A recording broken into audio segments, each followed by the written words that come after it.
예, 반갑습니다. 킹덤 스토리 2-1의 6단은 하나님 나라의 백성의 귀환과 귀환에 대한 내용입니다.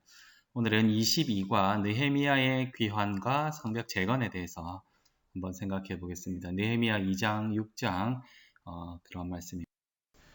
첫 번째로 느헤미야의 기도응답과 귀환에 대해서 한번 생각해 보겠습니다. 포로기환은 3차에 걸쳐서 성경에 기록되고 있습니다. 스룹바벨이 이끄는 1차 포로기환과 그리고 에스라가 주도한 2차 포로기환 그리고 느헤미야가 주도한 3차 포로기환입니다.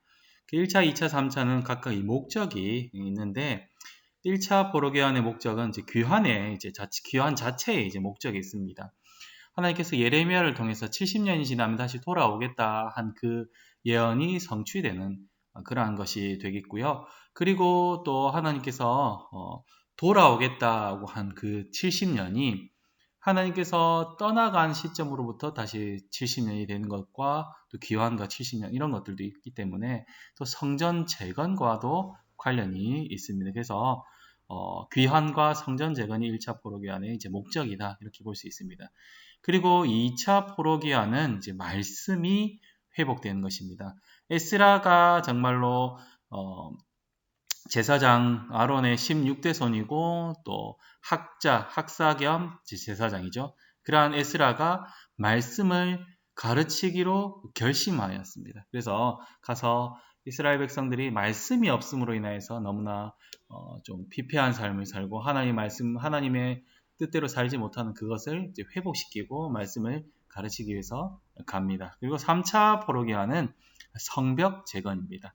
이 성벽이 무너져서 아직까지 재건되지 못하고 있는데 그것을 재건하기 위하여서 가는 것이 3차 포로기환입니다. 3차 포로기환은 이제 느헤미야를 중심으로 해서 가게 되는 것입니다. 3차 포로기환의 목적이 이제 성벽 재건인데 하나님께서 스가랴를 통하여서 내가 불성곽으로서 너희들을 보호해 주겠다, 안전하게 해주겠다 이렇게 하는 그러한 말씀이 있기도 하지만 그럼에도 불구하고 하나님께서 그것을 그렇게 불성곽이 되게 하겠다라는 말씀의 요지는 뭐냐면 그들이 대적들 때문에 성전을 재건하지 못하고 두려워 떨고 있기 때문에 그렇게 했다는 그런 취지에서 그러한 것이 있기 때문에 어쨌든 그들의 믿음을 지켜주고 하는 그런 그들 믿음이 더욱더 복돋아져서 성전을 재건하기 위한 그런 목적이 조금 더 강력하게 있었다 그러면 이 3차 포로기환에서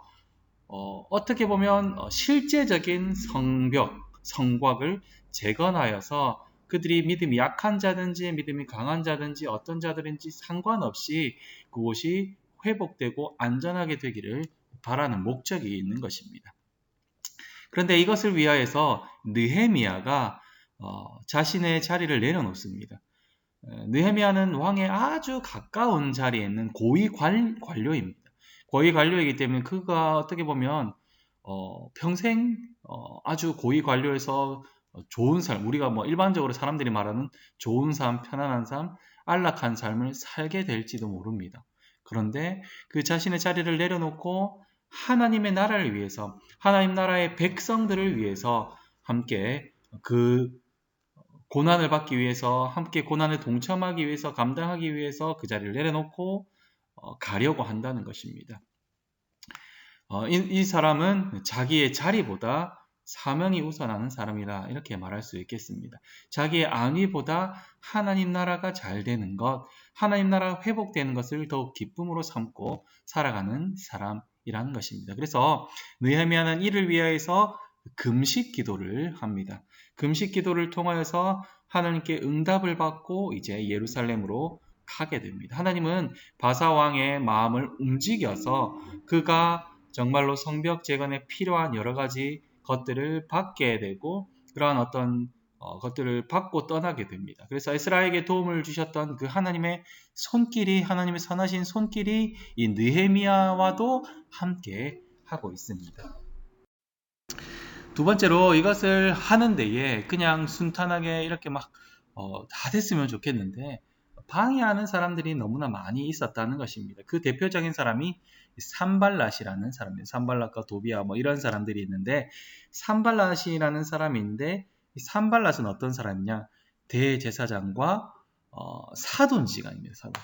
와, 하나님 나라 백성들을 공격하고 대적하고 방해하고 하나님 나라의 일을 하지 못하도록 하는 사람이 대제사장과 결혼 관계에 있었다.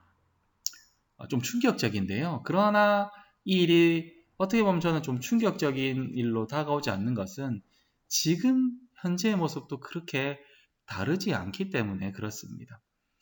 정말로 하나님 나라가 정말로 발전하고 흥왕하는 것은 말씀이 흥왕하는 것인데, 그러나 그들이 정말로 하나님 나라가 발전하기를 바랄까? 그렇지 않다는 것입니다. 대제사장들이 하나님 나라가 흥왕하고 하나님 앞에서 정결하기를 원할까? 그렇지 않을 수도 있다는 것을 우리가 알아야 합니다. 어쨌든 대제사장의 사돈이라서 정말로 강력한 권력과 정보력이 아주 뛰어났습니다. 이런 힘을 바탕으로서 이런 것을 통해서 느헤미야를 방해하는데, 그들이 왜 방해합니까?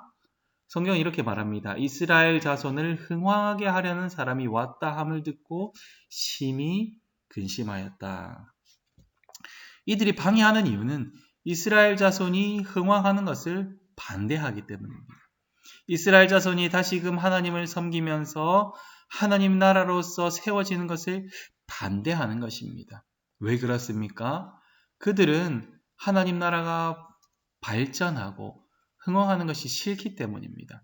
하나님 말씀을 따라서 사는 것이 싫기 때문입니다. 누가 이것을 제일 싫어하겠습니까? 그렇습니다. 사탄 마귀가 가장 싫어합니다. 그렇기 때문에 이들이 대적들은 어떤 사람들입니까? 그렇죠. 사탄 마귀에 동조하는 그러한 사람들이라고 말할 수 있겠습니다. 성경의 다른 표현으로는 뱀의 후손들입니다. 대제사장이 이들과 함께 했다. 그러면 뱀의 후손이 될 가능성도 아주 농후하다. 이런 것을 우리가 알 수 있겠습니다. 어쨌든 이들이 정말로 이 대제사장이 이 대적들과 사돈관계를 맺고 있으면 영적으로 얼마나 지금 어두운 상태에 있는가 하는 것을 잘 보여줍니다. 엘리의 대제사장이 두 아들이 정말로 영적으로 피폐하고 타락한 상태를 너무나 잘 보여주지 않습니까? 이 상태도 마찬가지입니다. 하나님 나라를 반대하는 대적자들은 항상 있습니다. 항상 있었고 계속해서 존재할 것입니다. 그 모습과 상황과 어떤 방해하는 방법들이 달라질 뿐 항상 있을 것입니다. 항상 있는 대적자들을 두려워하지 말고 하나님께서 그 대적자들이 있음에도 불구하고 하나님 나라의 일을 이루실 것을 바라보면서 나아가야 합니다. 느헤미야가 바로 그렇게 했습니다. 그는 치밀하게 준비했고요. 하나님 나라 그런 것을 위해서 하나님이 일하실 것을 믿었습니다. 그래서 하나님을 믿으면서 행동했습니다. 사람들을 그렇게 믿지 않았습니다. 사실 사람들은 믿을 만한 존재가 아니죠. 사람들은 믿을 만한 존재가 아니라 그들은 사랑해야 하는 존재입니다. 그래서 그는 하나님을 믿음으로써 밤에 몰래 나가서 성벽 공사를 준비합니다. 답사를 마치고 나와서 이스라엘 백성들을 만나서 함께 이 일을 하자 하고 호소를 합니다. 느헤미야는 하나님을 믿고 담대하게 일하였습니다. 세 번째로 성벽이 재건되었습니다. 나머지 것들을 좀 생략하면 52일 만에 성벽이 재건됩니다. 너무 짧은 시간에 되었다. 너무 별로 안 힘들었지 않았을까? 이렇게 생각하지 않았으면 좋겠습니다. 어떻게 보면 142년 만에 재건된 성벽이기도 하기 때문입니다. 142년 동안 재건되지 못했던 이 성벽이 단 52일 만에 성벽이 재건되었다. 왜 이것을 이렇게 할 수 있었습니까? 그것은 바로 하나님이 도우셨기 때문입니다.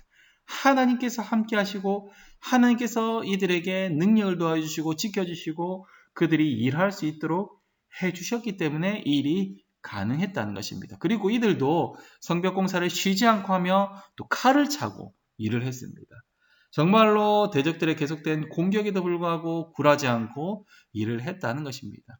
하나님의 함께 하심을 믿고 일을 했기 때문입니다.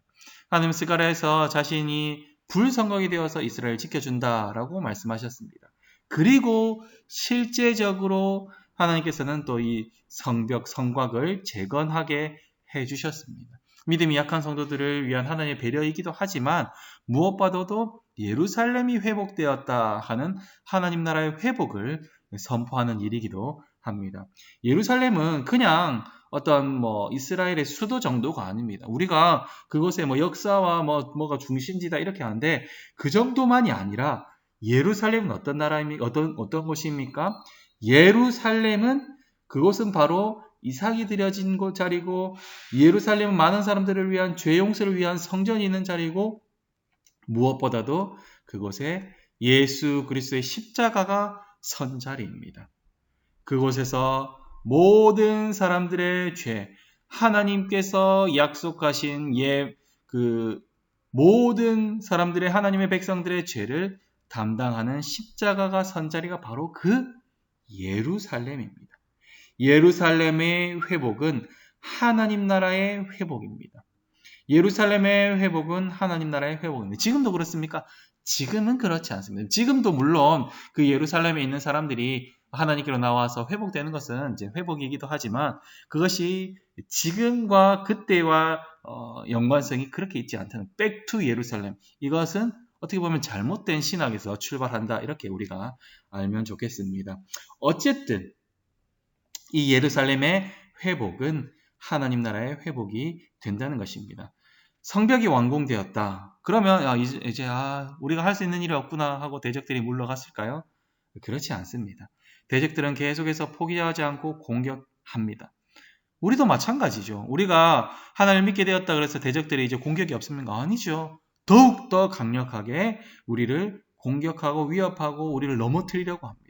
우리가 믿음이 성장하면 성장할수록 더욱더 강력하게 공격하는 것입니다. 그런데 우리가 알아야 되는 것이 무엇이냐면 도둑이 들 것을 알고 있어요. 그러면 어떻게 합니까? 깨어 준비하죠. 방비합니다. 그러면 도둑이 들지 못하겠죠. 아니 도둑이 왔다고 할지라도 그 도둑을 이겨낼 수 있는 것입니다.